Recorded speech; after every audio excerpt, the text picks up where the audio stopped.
Valley News Live. First with the weather app. First with the news app. And now, get the Valley's first iPad app for news. Get the iPad app free. Get the news first. Search for Valley News Live in the App Store now. On TV, online, on the go, always on.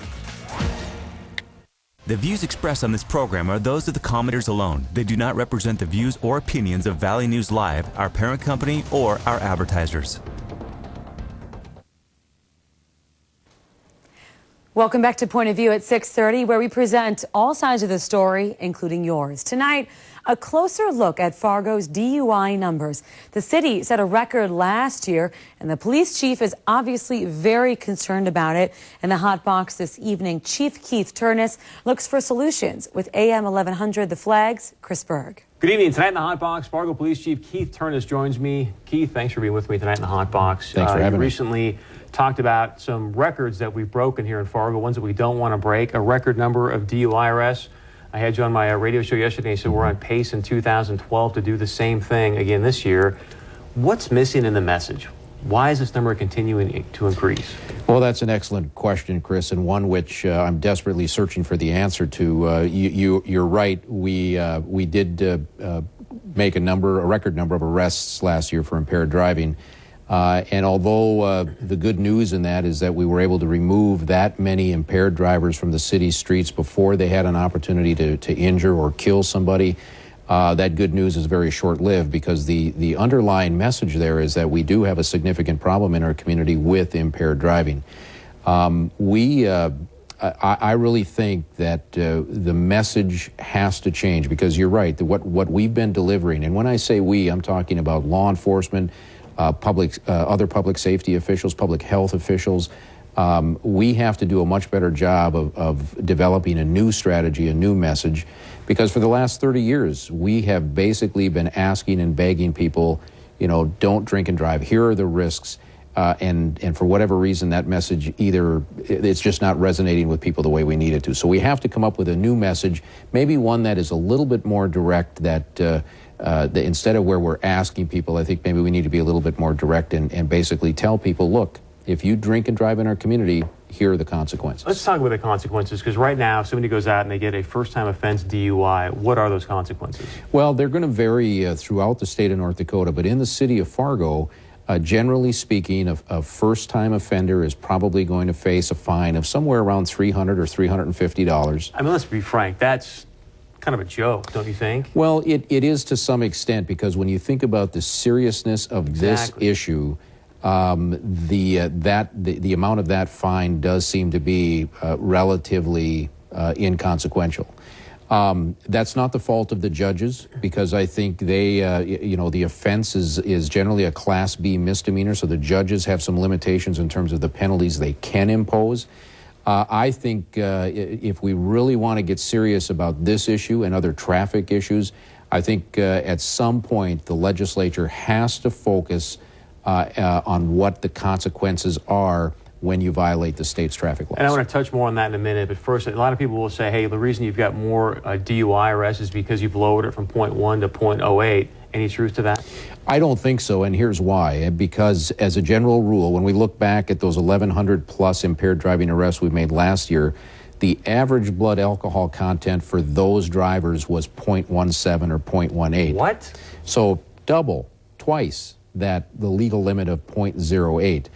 And even though we do make those arrests at those lower blood alcohol content, they're pretty far and few between. Generally speaking, the average is that 0.17 level. So to suggest that the reason for the increased number of arrests is because of the lowering of the blood alcohol content, I don't think that the data and the information confirms that. Other people might say, you know what, you guys are just making a more concerted, focused effort on DUI arrests.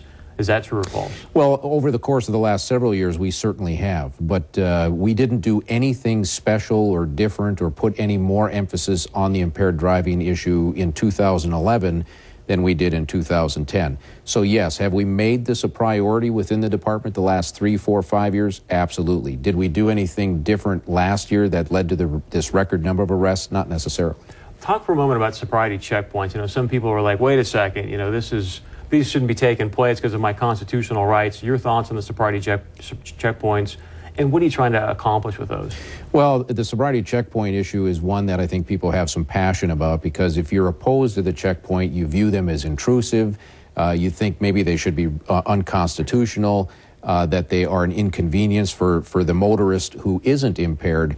But I think what people need to realize is that sobriety checkpoints in and of themselves is not the answer to the problem.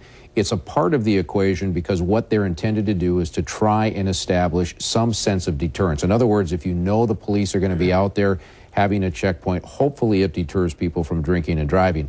But it brings me back to my original point. I think, at least in part, that deterrence message has not grabbed hold with a number of people, especially those that are out there drinking. I want to get your thoughts on consequences, because I know when I lived out in California, we'd got to go out with buddies, and everyone would say, hey, you get out, get busted for a first-time offense DUI, you're talking $10,000 on the spot, your license is revoked for 1 year. Are you looking at something like that to say, hey, we're going to get really serious about this, and if you get caught, you're going to pay the price, literally?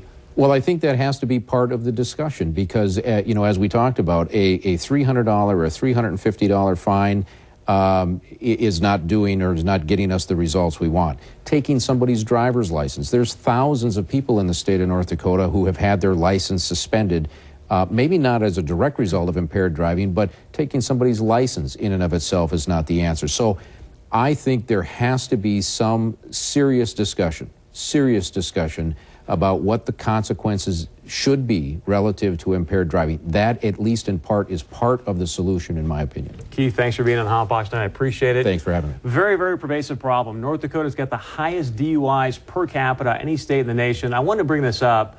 I had a gentleman come on my radio show last Friday. Very moving story. He's now blind and was hit by a drunk driver. I think this is a pervasive problem. We've got to look at ways to begin to mitigate it and hopefully stop and prevent it. That's my question for you tonight. Do you raise the fines? Do you raise how long your license can be revoked, suspended? Is that going to make an impact in your opinion, or maybe not? Stephanie, want to hear what people have to say on Facebook. Oh, Chris, there's a lot of people talking about this very passionately, and we want to know, what do you think should be done to reduce drunk driving in the Valley? Here's what you're telling us. Brittany says higher penalties, larger fines, kind of what they were talking about a little bit. Sarah says have more cabs available.